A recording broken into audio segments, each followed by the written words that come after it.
Imagine a time in India when streets buzzed with Sanskrit debates, when temples weren't just spiritual hubs, they were universities. When India wasn't just a country, it was in fact natural Vishwaguru. This was the Gupta era, a time when India was at its peak of its power, prosperity, and prestige. They didn't just build empires, they built a civilization. Today, we take you back into that golden chapter. Let's relive what it was like to live in the Gupta era, a civilization of dharma and prosperity. So, the life in Gupta India was centered around dharma, the righteous living. The state didn't enforce religion, it upheld balance. There was no forced centralization, but a decentralized model that allowed cities, villages, and institutions to thrive. Temples weren't just places of worship, they were cultural ecosystem with schools, libraries, arts, and debates. In the countryside, farmers cultivated multiple crops. In cities, artisans crafted textiles and metalwork, which were in fact admired by the Romans and the Chinese. In universities, also the temples, scholars wrote books in mathematics, medicine, and grammar. The wealth of India, not just spiritual. So, this was not just a spiritual age. India under the Gupta was one of the richest economies in the world. According to economic historians like the Angus Madison, India held nearly 33% of the world's GDP during the Gupta era. Gold coins with rulers' inscriptions circulated widely.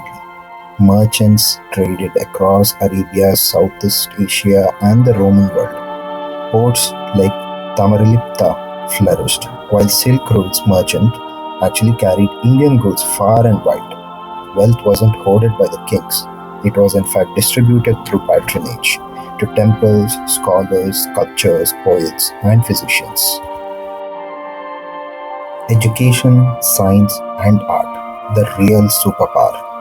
So, this was the time of Kalidasa, Aryabhatta, Varahamihira, and Shushruta.